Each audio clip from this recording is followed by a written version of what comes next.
자, 지금 우리 원의 방정식 이야기합니다. 그러니까 이제 중단원으로 따지면 이제 한 단락이 끝난 거야. 응? 한 단락 끝나고 이제 우리가 다뤄야 되는 이야기 중에서 원과 직선의 위치 관계라고 하는 대략적인 개괄적인 이야기를 먼저 하고, 그리고 이제 뒤에 가면 이들 중에서 접선에 대한 이야기를 집중적으로 이야기를 하게 됩니다. 자, 먼저 원과 직선의 위치 관계라고 해서 원하고 직선이 만나는 그들에 대한 어떤 위치 관계를 이야기할 때 원이 있어요. 원이 하나 있고, 그리고 그 원을 가로지르는 직선을 우리가 보통 할선이라고 이야기를 합니다. 할선, 가로지르는 선. 보통 이제 두 점에서 만난다라고 하는 정도로 끝내긴 하는데, 뭐 이런 할선이라는 게 있고, 그리고 이제 완전히 이 원과 전혀 상관없는 직선, 그죠? 얘는 뭐 이름도 없습니다. 얘는 만나지 않는다라고 해서 이름을 붙이게 될 거고, 다만 우리한테 이제 앞으로 핵심이 되는 것 중에 하나가 바로 이 원하고 스치듯이 지나가는 한 점에서 만나는 직선, 이걸 갖다 우리는 접선이라고 이름을 붙일 거예요. 그리고 이 접선에 대한 이야기는 뒤에 가서 아주 자세히 이야기를 할 겁니다. 자, 이런 어떤 직선들이 원과 만나는 이런 그 교점의 개수, 만나지 않는다, 접한다, 두 점에서 만난다. 뭐 접한다를 우리 한 점에서 만난다라고도 이야기할 수 있겠죠. 그러니까 만나는 점의 개수가 두 개냐, 한 개냐, 없냐에 대한 부분을 우리 먼저 판별식을 이용해서 이야기를 합니다. 여기서 우리가 생각해야 되는 게 뭐냐면, 이제 연립방정식에서 우리가 배웠던 이야기하고 연결을 시킬 텐데, 원은 2차식 xy에 대한 2차식으로 주어지게 되고, 그리고 이제 이 직선은 xy에 대한 1차식으로 표현되지 않습니까? 그래서 1차식과 2차식, 1차 방정식과 2차 방정식에 대한 연립방정식의 결과, 그 실근의 개수와 연결시키게 될 거예요. 그러면 실근의 개수가 없어. 그러니까 1차와 2차를 연립할 때 우리가 어떻게 했었냐면, 1차식을 변형하여 2차식에 대입해서 이제 한 문자에 대한 2차 방정식을 만든 다음 그 2차 방정식의 근을 구하죠. 그런 다음에 다시 1차식에 대입해서 나머지 문자에 대한 근들을 구하게 되는데, 그런 과정에서 이 실근이 나오게 되면 그 실근이 여기서 이야기하는 바로 이 교점의 개수와 연결이 되는 겁니다. 그래서 이제 실근의 개수를 기준으로 보면 서로 다른 두 실근을 갖는 판별식이 0보다 크다라고 하는 게 교점이 두 개가 나오는 상황인 거고, 서로 다른 두 점에서 만나는 상황인 거고, 그리고 이제 중근을 갖는 경우가 있죠. 중근을 갖는 경우가 바로 접하는 상황, 한 점에서 만나는 상황을 나타내는 거고, 서로 다른 두 허근을 만나는 경우, 서로 다른 두 허근을 갖는 경우는 이제 만나지 않는 경우를 의미합니다. 따라서 판별식이 0보다 작아야겠죠. 판별식이 0보다 크면 서로 다른 두 실근, 서로 다른 두 점에서 만난다. 판별식이 0이면 중근, 한 점에서 만난다, 접한다. 판별식이 0보다 작으면 서로 다른 두 허근 만나지 않는다. 이렇게 해서 판별식을 이용해서도 여러분들이 위치 관계를 판단할 수 있습니다. 또 하나는 원의 중심으로부터 직선까지의 거리를 갖고 이야기를 할 겁니다.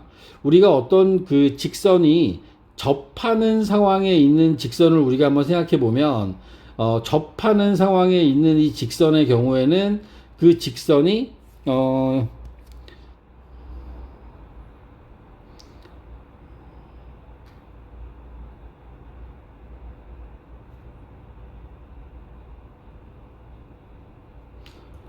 이게 접하는 상황이면 이 직선이 원의 중심으로부터의 거리를 놓고 보면, 원의 중심에서 이 직선까지의 거리가 곧 반지름하고 같을 수밖에 없는 상황인 거잖아. 이 원의 중심으로부터 이 직선까지의 거리가 곧 반지름과 같은 상황이 될 거야. 자, 요놈을 기준으로 해서 원의 중심으로부터 직선까지의 거리가 반지름과 같으면 접하는 상황인 거고, 그렇지 않고 D가 R보다 작아지면 서로 다른 두 점에서 만나고, D가 R보다 더 커지면, 원의 중심으로부터의 거리가 반지름보다 더 멀다는 얘기는 여기서 이야기하는 이 하늘색 직선에 해당하는 게 되겠죠. 그래서 여러분들이 그러니까 우리가 이제 도형의 방정식이라는 이야기하고 연결시키게 되면 원의 중심으로부터의 거리를 이용하는 이 두 번째 경우를 더 많이 쓸 거예요. 더 많이 쓸 건데 위에 나와 있는 상황을 앞에서 우리가 배운 연립방정식과 연결시키면 연립방정식의 개념으로 봤을 때 판별식을 이용하는 방법도 있다. 도형의 방정식의 입장에서 봤을 때는 원의 중심으로부터의 거리를 이용해서 문제를 풀 거다. 이 두 가지 상황들을 여러분들이 이해하고 문제를 보시면 좋겠습니다. 먼저 판별식 이용하는 이야기부터 먼저 볼까요?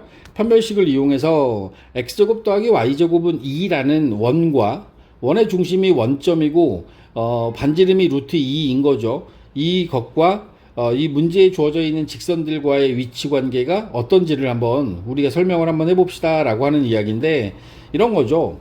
연립방정식이에요. y는 x-1이라는 1차 방정식과 x제곱 더하기 y제곱은 2라고 하는 2차 방정식을 연립하는 겁니다. 그러면 지금 뭐 얘는 예쁘게 다시 잘 정리가 돼 있죠. 1차식을 2차식에 대입하는 겁니다. y 자리에 x 빼기 1을 대입해서 식을 정리하면 2x제곱 마이너스 2x 플러스 1에 넘어오면 마이너스 1 되겠죠. 그리고 요놈에 대한 판별식을 구해보면 b'의 제곱 마이너스 ac 했을 때 3이라는 값이 나와서 0보다 크다라는 게 판별이 되니까, 판별식이 0보다 크면 서로 다른 두 실근을 갖고, 서로 다른 두 실근이라는 것은 원과 직선 사이의 위치 관계가 서로 다른 두 점에서 만난다라고 우리가 설명할 수 있다. 요 얘기를 지금 앞에서 한 겁니다. 계속해서 볼까요? 똑같은 겁니다. 지금 현재 원은 x제곱 더하기 y제곱은 2다라고 하는 원이 주어져 있는 거야. 그러면 여기다가 y는 x 플러스 2하고의 위치 관계를 보기 위해서 y 자리에다가 x 플러스 2를 대입한다고. 우리 연립방정식 풀 때 이렇게 풀었잖아. 2x의 제곱 더하기 4x 플러스 4 넘어오면 2가 되겠죠. 양변을 2로 나누면 x제곱 더하기 2x 더하기 1은 0이 되면서, 이거 완전 제곱식 되니까 뭐 판별식 보나마나 b'제곱 마이너스 ac 하면 0이 되게 되니까, 이런 상황은 지금 중근을 가지면서 이건 접한다 라고 우리가 답을 하면 되겠죠. 위치 관계 입장에서 봤을 때는 접한다, 한 점에서 만난다 라고 표현을 하시면 됩니다. 66번도 볼게요. 66번에 2x-3을 x제곱 더하기 x제곱 더하기 y제곱 플러스 2에다 대입하면 2x 빼기 3이라고 하는 식이 될 거고, 여기 나와 있는 식을 전개했을 때 5x의 제곱 마이너스 12x 더하기 9 더하기 7은 0이다 라는 식이 나올 거고요. 역시 판별식을 통해서 근의 종류를 판별하면 b'의 제곱 36 마이너스 35 ac 하면 35 되죠. 요 1이네. 판별식이 0보다 크죠. 따라서 얘는 서로 다른 두 점에서 만난다. 서로 다른 두 점에서 만난다라고 답을 해주셔야 됩니다. 67번도 보면 67번의 경우에는 주어진 식이 정리가 덜 되어 있는 상태니까 요놈도 y는 x 더하기 4라고 정리한 다음 주어진 원의 방정식에 대입하면 x 플러스 4의 제곱은 2x의 제곱 더하기 8x 더하기 16 빼기 2하면 14 되죠. 2로 나누면 x제곱 더하기 4x 더하기 7은 0이 되면서 이 주어진 식에 대한 근의 종류를 판별해 보면 b'의 제곱 4 마이너스 ac 7 음수되네요. 얘는 마이너스 3. 따라서 이때는 우리가 만나지 않는다 라고 답하는 게 맞습니다. 자, 68번도 보면 y는 3x 마이너스 1이라고 정리가 되고, x제곱 더하기 3x 빼기 1의 제곱은 2 9x제곱이니까 10x의 제곱 될 거고, 마이너스 6 마이너스 12x 6x가 되는 게 맞죠. 6x 더하기 1 빼기 1은 0.